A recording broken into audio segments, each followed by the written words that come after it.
നമസ്കാരം. നമസ്കാരം. രാജേന്ദ്രൻ നമ്മൾ കണ്ടിട്ട് ഒരുപാട് മാസമായി. അതെ അതെ, നാളുകൾക്ക് ശേഷമാണ് ഒരു ചർച്ചയിലേക്ക് അതെ ഒരു മേശയ്ക്ക് ഇരുവശവും ഇരിക്കുന്നത്. പലവട്ടം നമ്മൾ ഡിബേറ്റ് അവറുകളിൽ നമ്മൾ പലവട്ടം ഇത് ചർച്ച ചെയ്യപ്പെടുന്നു, പല വിഷയങ്ങൾ ചർച്ച ചെയ്യപ്പെടുന്നു. തീർച്ചയായിട്ടും. അതിനുശേഷം കാണുന്നതിൽ സന്തോഷം. ഒരു പുനഃസമാഗമം എന്നൊക്കെ പറയുന്നത് അല്ലേ, റീയൂണിയൻ. അതെ, റീയൂണിയൻ. എന്തായാലും ഞാനിപ്പോൾ നമ്മൾ ഇന്നിപ്പോൾ ചർച്ച ചെയ്യപ്പെടാൻ പോകുന്ന വിഷയങ്ങളിലൊന്ന് എന്ന് പറയുന്നത് ഈ KPCCയുമായിട്ട് ബന്ധപ്പെട്ട് വരുന്ന വിഷയം. അവരുടെ ഭാരവാഹി പട്ടിക എന്ന് പറയുന്നത് പലപ്പോഴും നമ്മൾ കണ്ടിട്ടുണ്ട്. പക്ഷേ ജംബോ പട്ടികകളൊക്കെ തയ്യാറാക്കി പോകുന്ന കാഴ്ചയൊക്കെ കണ്ടിട്ടുണ്ട്. പക്ഷെ ഒരിക്കലും ഇവർക്ക് കോൺഗ്രസ് നേതൃത്വത്തിന് ഇതിനെ വളരെ കൃത്യമായ രീതിയിൽ ഉപയോഗിച്ച് മുന്നോട്ട് കൊണ്ടുപോകാൻ കഴിയുന്നില്ല എന്ന് പറയപ്പെടുന്ന ഒരു സങ്കടകരമായ അവസ്ഥയിലേക്ക് എത്തുകയാണ്.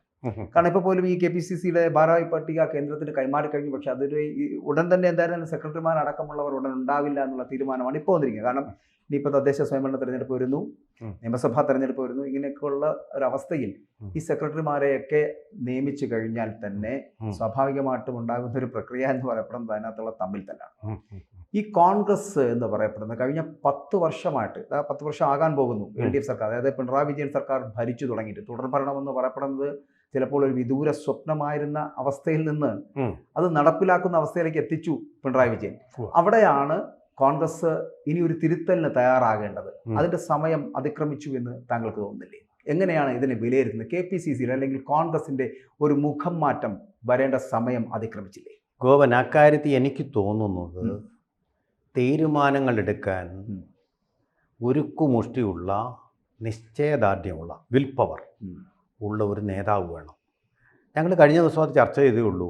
അങ്ങനെ ഒരു നേതൃത്വ ദാരിദ്ര്യം, സമൃദ്ധിയുടെ നടുവിലെ ഒരു ദാരിദ്ര്യം വാസ്തവത്തിൽ കോൺഗ്രസ്സിന് അഭിമുഖീകരിക്കുന്നുണ്ട്. ആ യാഥാർത്ഥ്യത്തിന് നേരെ നമ്മൾ കണ്ണടച്ചിട്ട് കാര്യമില്ല. ഒരുപാട് നേതാക്കളുണ്ട്, പക്ഷേ ധീരമായ തീരുമാനമെടുക്കാൻ കഴിവുള്ള ഒരൊറ്റ നേതാവില്ലെന്നുള്ള ഒരു വസ്തുത അവശേഷിക്കുന്നു. അതാണ് കോൺഗ്രസിൻ്റെ ഒരു ദാരിദ്ര്യം, നെഗറ്റീവ് സൈഡ്.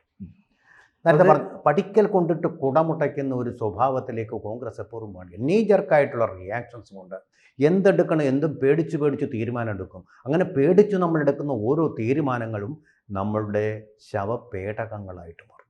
തീർച്ചയായും അതാണിപ്പോൾ സംഭവിച്ചുകൊണ്ടിരിക്കുന്നത്. നോക്കൂ, കരുണാകരനെ ഉദാഹരിച്ചുകൊണ്ട് നമുക്കിത് പറഞ്ഞെങ്കിലേ അത് മനസ്സിലാവും. കരുണാകരൻ മുഖ്യമന്ത്രിയായിരുന്നപ്പോഴും അതുപോലെ തന്നെ KPCCയുടെ തലപ്പത്തിരുന്നപ്പോഴും എല്ലാം തന്നെ അദ്ദേഹം എങ്ങനെയാണ് തീരുമാനങ്ങൾ നടപ്പിലാക്കിയിരുന്നത്? ആരുമായിട്ട് ഉടക്കാൻ പോവില്ല. പറയേണ്ടടുത്ത് പറയും, നോ പറയേണ്ടടുത്ത് നോ പറയും, നോ ചെയ്യേണ്ടിടത്ത് അങ്ങനെയും ചെയ്യും. കാരണം പറഞ്ഞിരുന്നില്ല. ഒരു ഉദാഹരണം പറയാം. ആനി തയ്യൽ, കോൺഗ്രസിൻ്റെ പണ്ടത്തെ കാര്യമാണ്. ആനി തയ്യലിൻ്റെ ചരിത്രത്തിലാണ് ഇത് പറഞ്ഞിരിക്കുന്നത്. ആനി തയ്യലിൻ്റെ ജീവചരിത്രത്തിലാണ് ഇത് പറഞ്ഞിരിക്കുന്നത്. അപ്പോൾ കരുണാകരൻ്റെ അടുത്ത് ആനി തയ്യൽ വലിയ ആളായിട്ട് താൻ വലിയ നേതാവും ഒക്കെയാണല്ലോ എന്ന് പറഞ്ഞ് ആനി തയ്യലിന് താല്പര്യമുള്ള കുറേ ആളുകളുടെ പട്ടികയെടുത്ത് സ്ഥാനാർത്ഥി, നിയമസഭയിൽ മത്സരിക്കാനുള്ള സ്ഥാനാർത്ഥികളാണ്. ആ പട്ടികയെടുത്ത് കരുണാകരൻ്റെ അടുത്ത് പോയി ഇതൊക്കെ വേണം. കരുണാകരൻ ചിരിച്ച് കണ്ണുകിറുക്കി. അപ്പോൾ ആനി തയ്യൽ വിചാരിച്ച് ഇതെല്ലാം ശരിയാണ്, ഓക്കെയാണ്, ഇത്രയും പേര് സ്ഥാനാർത്ഥികളായി. അവരെ വിളിച്ചറിയിക്കുകയും ചെയ്തു. ആനി തയ്യൽ ഇങ്ങനെയാണ്, നിങ്ങളെല്ലാം തയ്യാറാക്കിയോ, ചുവരെടുത്തൊക്കെ തുടങ്ങിക്കോ. കരുണാകരൻ അന്നൊക്കെ പോകുന്ന ഫ്ലൈറ്റിലല്ല, അന്നൊക്കെ ലോ ബജറ്റാണ് ഈ യാത്രകൾ. ഡൽഹിക്ക് പോകാണ്ട് അവിടെ ഒന്നും ഹൈക്കമാൻഡ് അംഗീകരിക്കണം, ലിസ്റ്റുമായിട്ട് പോകും. പട്ടിക അങ്ങോട്ട് അയച്ചു കൊടുക്കുക, അല്ല നേരെ പോയി കാണുകയാണ്. അത്ര സ്വാധീനമുണ്ട് ഇന്ദിരാഗാന്ധിയിൽ കരുണാകരന്. അപ്പോൾ ആലുവ പുഴ കടന്നപ്പോഴത്തേക്കും കരുണാകരൻ എന്ത് ചെയ്തു? ആനി തയ്യൽ ഇതെങ്ങനെ അദ്ദേഹത്തിൻ്റെ കൂടെയുള്ള പേഴ്സണൽ സ്റ്റാഫിൽ നിന്ന് അറിഞ്ഞതാണ്. കരുണാകരൻ ഈ ആനി തയ്യൽ കൊടുത്ത പട്ടിക എടുത്ത് പതുക്കെ തമാശ പോലെ ആലുവ പുഴയിലേക്ക് ഓരോന്നടി കീറി എറിഞ്ഞു. ഒരു ചിരിയും ചിരിച്ചു, കൂടി ഇരുന്നവരുടെ കണ്ണിറക്കി ഒരു ചിരിയും ചിരിച്ചു. അത്രയേ ഉള്ളൂ, തീർന്നു ആനി തയ്യലിൻ്റെ പട്ടിക. ഇവരാര് പട്ടിക തരാനെന്നുള്ളത് തന്നെയാണ്. കാരണം ഞാൻ തീരുമാനിക്കാൻ ഞാനുണ്ട്. ഇങ്ങനെ എല്ലാവരുടെയും ശുപാർശ സ്വീകരിച്ചാൽ വല്ലതും നടക്കൂ. ഇതേ തീരുമാനം തന്നെയാണ് നമ്മുടെ നരേന്ദ്രമോദി എടുക്കുന്നത്. സാന്ദർഭികമായിട്ടൊന്ന് പറയാം, നമുക്ക് ചർച്ച ചെയ്യാൻ സമയമുള്ളതുകൊണ്ട്. അതായത് ഞാൻ നേരിട്ട് കേട്ട ഒരു സംഭവം. കേരളത്തിൽ വന്നിട്ട് പുതിയ വിമാനത്താവളം കണ്ണൂരിൽ തുടങ്ങിയപ്പോൾ അതിൻ്റെ പേര് ശ്രീനാരായണ ഗുരു അന്തർദേശീയ വിമാനത്താവളം, അന്താരാഷ്ട്ര വിമാനത്താവളം എന്നാക്കണമെന്ന് അഭ്യർത്ഥിച്ചു. അത് രണ്ടുപേരും, വെള്ളാപ്പള്ളി നടേശനും നരേന്ദ്രമോദി ആ വേദി പങ്കിടുക. അവിടെ വെച്ച് അതിന് മറുപടിയായിട്ട് അത് കേൾക്കാതിരുന്നില്ല നരേന്ദ്രമോദി, കേട്ടു. പക്ഷെ മറുപടി പറഞ്ഞത് ഇങ്ങനെയാണ്. അപ്പോൾ അദ്ദേഹം പറഞ്ഞത് കേട്ടു, ബഹുമാനപ്പെട്ട ആൾ അവിടെ അങ്ങനെ പേര് കൊടുക്കണം, എനിക്ക് ഇഷ്ടമുള്ള കാര്യം തന്നെയാണ്. പക്ഷേ എൻ്റെ ഇഷ്ടപ്രകാരം എനിക്ക് തീരുമാനം എടുക്കാൻ പറ്റില്ല. പാർലമെൻറ്റ് നടന്നുകൊണ്ടിരിക്കുകയാണ്.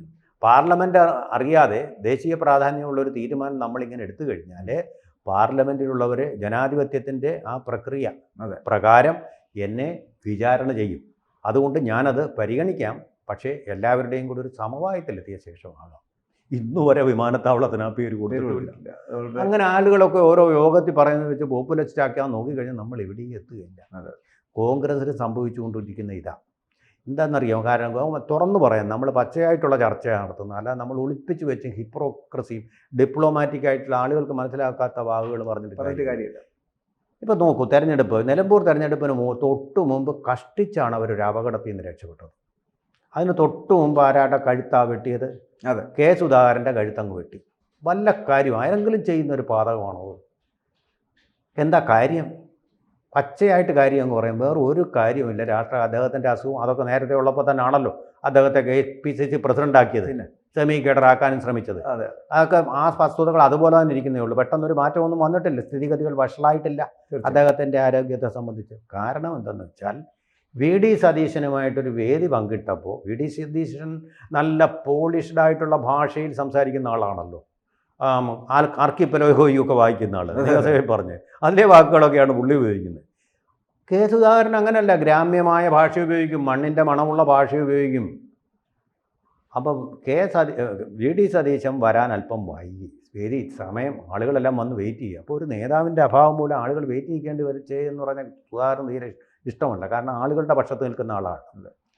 അപ്പോൾ അത് ഇതെന്ന് പരിപാടിയാണെന്നും പറഞ്ഞൊരു അശ്ലീലം കൂടെ കൂട്ടിച്ചേർത്ത്, എനിക്കിവിടെ പറയാൻ കൊള്ളാത്ത ഒരു അശ്ലീലം കൂടെ ചേർത്തു.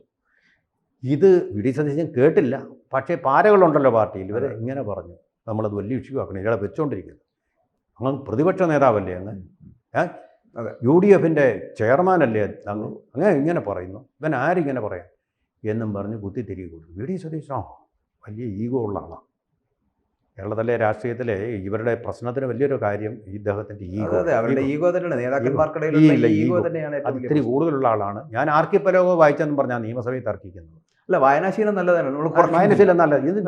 അതെ, വായനാശീലം ഉള്ളവൻ മറ്റുള്ളവരാ പറയേണ്ടത്. അല്ല, ആ വായനാശീലത്തിന്റെ പുറത്ത് നിന്നുകൊണ്ടല്ല നിയമസഭയിൽ പറയേണ്ടത്. ആർക്കിപ്പലോഗോ അല്ല, പോയിന്റാണ്. ഒരു പാർട്ടിയെ നയിക്കേണ്ടി വരുമ്പോഴും സ്വാഭാവികമായിട്ടും ചെയ്യേണ്ട ചില പ്രക്രിയകളുണ്ട്. ജനങ്ങളോട് ഇടപഴകുവാനുള്ള ഒരു കരുത്തുണ്ടാവണം, ജനങ്ങൾക്കിടയിലേക്ക് ഇറങ്ങുവാനുള്ള ഒരു മനസ്സുണ്ടാകണം. ഇതൊക്കെ പലപ്പോഴും ഉണ്ടാകുന്നില്ല എന്നുള്ളതാണ് ഈ കോൺഗ്രസ് പാർട്ടി നേരിടുന്ന അപജയങ്ങളിൽ ഒന്ന് എന്ന് പറയുന്നത്. 100%. അവിടെ വന്നത് ഇദ്ദേഹത്തിൻ്റെ ഈഗോ. ഞാൻ ആർക്കിപ്പലോഗോ അല്ലല്ലോ, അത് ഗുലാഗ് ആർക്കിപ്പലോഗോ അല്ലേ, നമ്മളും വായിച്ചിട്ടുള്ളതല്ലേ അത്. ആർക്കിപ്പലോഗോ എന്ന് പകുതി പേര്, അത് സാരമില്ല, പോട്ടെ. പോലീസ് പീഡനത്തെക്കുറിച്ചുള്ള പരിപാടികളാണ്. അതിൽ അദ്ദേഹം സുജിത്ത് എന്ന് പറയുന്ന യൂത്ത് കോൺഗ്രസ് നേതാവിൽ മാത്രം ഒതുങ്ങി നിന്നു.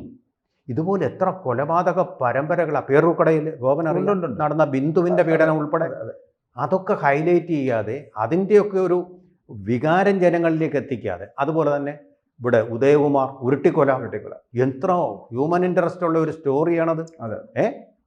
അതിൻ്റെ ഒരു മനുഷ്യത്വപരമായ കാര്യങ്ങളൊക്കെ അവതരിപ്പിക്കേണ്ടവർ. ഞാൻ ഗുലാഗ് ആർക്കിപ്പലോഗോ വായിച്ചിട്ടുണ്ടെന്ന് നമ്മളെ ഈ കേൾക്കുന്നവരെല്ലാം വായിച്ചിട്ടാണ്. അതിലൊന്നും ഒരു കാര്യവുമില്ല, അതുകൊണ്ട് മാറ്റി വയ്ക്കാം.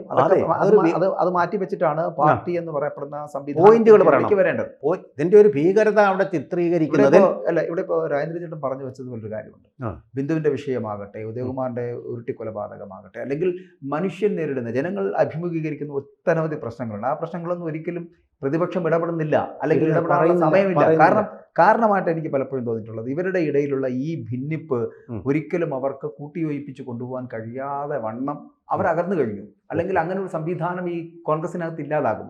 അതാണ് ഇതിന്റെ ഒരു പരാജയം അല്ലേ? അങ്ങനെയല്ലേ നമ്മളതിനെ നോക്കിയത്. രാജേന്ദ്രൻ ചേട്ടൻ പറയുമ്പോൾ ഈ പറയുന്ന ജനങ്ങൾ അഭിമുഖീകരിക്കുന്ന വിഷയങ്ങളിലൊന്നും ഇടപെടാൻ കഴിയാതെ പോകുന്നതാണ് ഇവരുടെ പരാജയങ്ങളിലൊന്നും. മറ്റൊന്ന്, ഈ പറയുന്ന നേതൃത്വത്തിലേക്ക് എത്തുവാനുള്ള ഒരു ശ്രമം, ഖതറിട്ടവരെല്ലാം നേതാക്കന്മാരാകുന്ന ഒരു അവസ്ഥയിലേക്ക് എത്തപ്പെടുന്നു എന്നുള്ളത് ദൗർഭാഗ്യകരമാണ് കോൺഗ്രസിന്, അല്ലേ? അങ്ങനെയല്ലേ സൂചിപ്പിക്കേണ്ടത്. ഇപ്പോൾ ഞാൻ ഇത് പറഞ്ഞു വരുമ്പോൾ ഈ പട്ടിക തയ്യാറാക്കി കൊടുക്കുന്നു, ആ പട്ടികയിലുള്ളവരെ സെക്രട്ടറി പദങ്ങളിലേക്ക് എത്തുന്നില്ല, അല്ലെങ്കിൽ ജനറൽ സെക്രട്ടറി പദവിയിലേക്കൊക്കെ എടുക്കുന്നില്ല, പകരം മാറ്റിവെക്കപ്പെടുന്നു എന്ന് പറഞ്ഞാൽ അവരുടെ ഇത് ഏതെങ്കിലും ഒന്ന് പ്രഖ്യാപനം AICC നടപ്പിലാക്കി കഴിഞ്ഞാൽ അന്നേരം അടി തുടങ്ങും.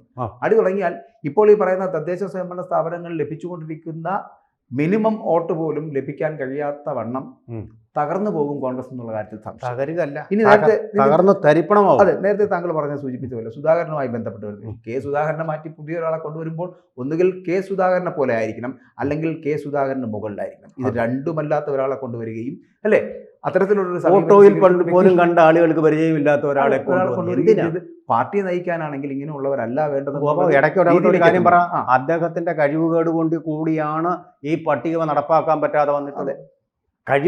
കഴിവുള്ളവർ വേണം. കഴിവുള്ളവനാണ് കെ സുധാകരനാണെങ്കിൽ നടപ്പാക്കിയേനെ.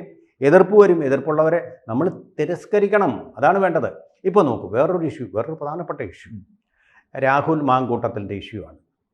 നിങ്ങളത് വല്ലാതെ അങ്ങ് ആവശ്യമില്ലാതെ കുഴച്ചു. രാഹുൽ മാങ്കൂട്ടത്തിൽ നിന്ന് ഒരു കേസ് പോലും വന്നിട്ടില്ല. ഇത് പുതിയ കാലമാണ്, ജൻ നെക്സ്റ്റിൻ്റെ കാലമാണ്. ഈ PT ചാക്കോയുടെ കാലത്താണ് ശങ്കർ അവിടെ പ്രശ്നം ഉണ്ടാക്കിയത്, കോൺഗ്രസിനെ തന്നെ തകർത്ത് കളഞ്ഞത് അല്ലേ? തീർച്ചയായിട്ടും അല്ലേ? അതെ, ആ കോൺഗ്രസ് ശങ്കറാണ് ആഞ്ഞു പിടിച്ചത്. ഇത് പാടില്ല, എന്തായാലും തെറ്റ് ചെയ്ത് PT ചാക്കോ എന്ത് തെറ്റ് ചെയ്തു? ഒരു സ്ത്രീയോടൊപ്പം പത്മജ മേനോൻ മറ്റേ കോൺഗ്രസ് നേതാവിനോടൊപ്പം കാറിൽ പോയിക്കൂടെ? ഈ രാജ്യം താലിബാൻ ഭരണമാണ് ഇവിടെ നടക്കുന്നത്. നമ്മൾ തെറ്റല്ലേ, ക്രൂരതയല്ലേ PT ചാക്കോ എന്ന് പറയുന്ന ആജാനുബാഹുവിനോട് ചെയ്തത്? കോൺഗ്രസിന്റെ ഒരു കൊലക്കൊമ്പനായിരുന്നു അത്, ശക്തനായ തൻ്റെടിയായ നേതാവ്. ചിലപ്പോൾ കോൺഗ്രസ് തകർന്നു തുടങ്ങുന്നത് അവിടെ ആ പാരവെപ്പ് കൊണ്ട് തന്നെ. ശങ്കർ മന്ത്രി എത്ര നാളിരുന്നു മുഖ്യമന്ത്രിയായിട്ട്? നമുക്ക് ചരിത്രം അറിയാം. ആ പാരവെപ്പ് കൊണ്ട് തന്നെ ഇദ്ദേഹം ഹൃദയസ്തംഭനം എന്നാണ് മരിച്ചത്.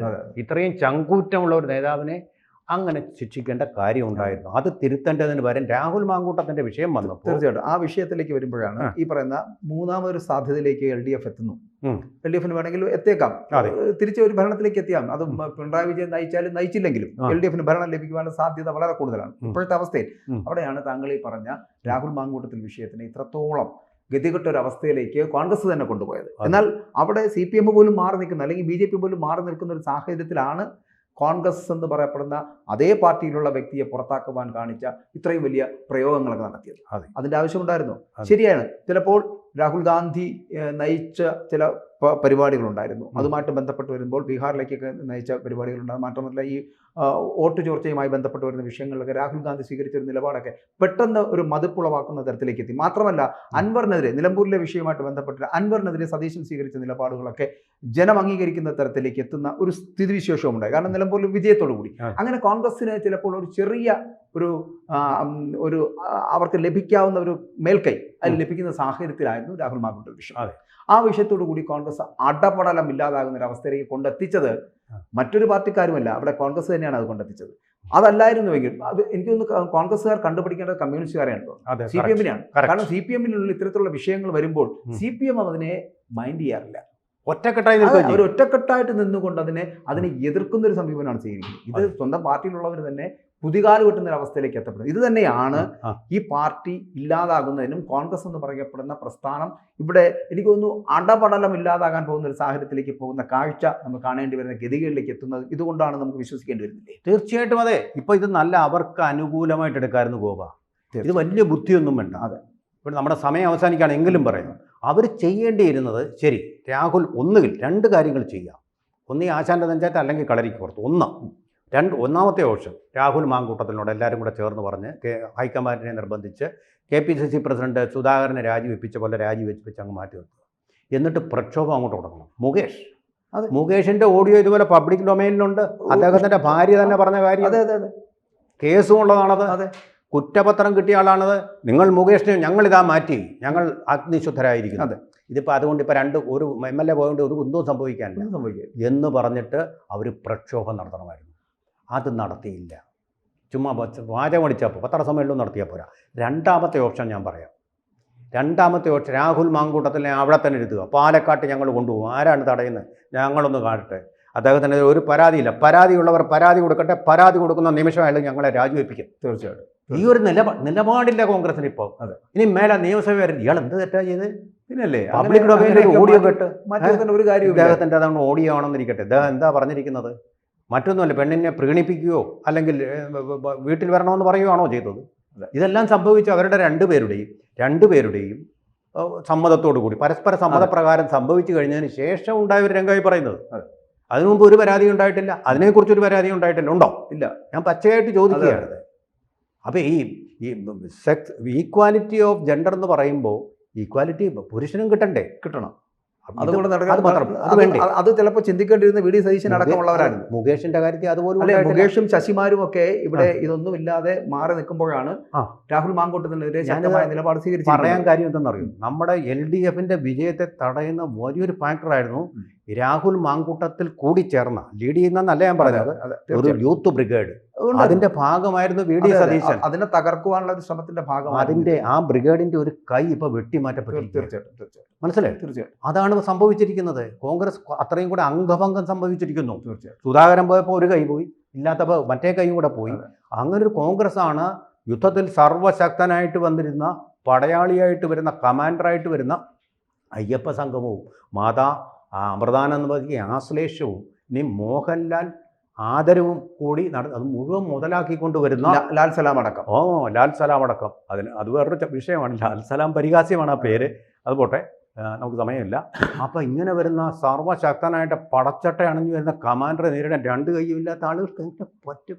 സങ്കടം തോന്നുന്ന അവസ്ഥ. അതെ, അതായത് ഒരു ഭരണപക്ഷത്തിനെതിരെ വളരെ കൃത്യമായി പ്രതികരിക്കുവാൻ ശേഷിയുണ്ടായിരുന്നവരെ വെട്ടിമാറ്റുന്ന സമീപനം വളരെ കൃത്യമായി സ്വീകരിച്ചതിന്റെ പേരിൽ മാത്രമാണ് കോൺഗ്രസിന്റെ അധപ്പതനം എന്ന് പറയേണ്ടത്. മാത്രമല്ല, നമ്മൾ ഈ പറഞ്ഞ് തുടങ്ങുന്നിടത്ത് മൂന്നാമതൊരു ഗവൺമെന്റ് വരികയോ വരാതിരിക്കുകയോ ചെയ്യട്ടെ, പക്ഷെ വരാനുള്ള സാധ്യത വളരെ കൂടുതൽ തന്നെയാണ്. അതിനുള്ള കാരണം എന്ന് പറയുന്നത് കോൺഗ്രസിന്റെ തമ്മിലാണ് എന്ന് നമുക്ക് പറഞ്ഞ് തീർച്ചയായിട്ടും. കൂടുതൽ വാർത്തകളും വിശേഷങ്ങളും നിങ്ങളിലേക്ക് എത്താൻ ABC മലയാളം സബ്സ്ക്രൈബ് ചെയ്യുക, ബെൽ ബട്ടണും അമർത്തുക.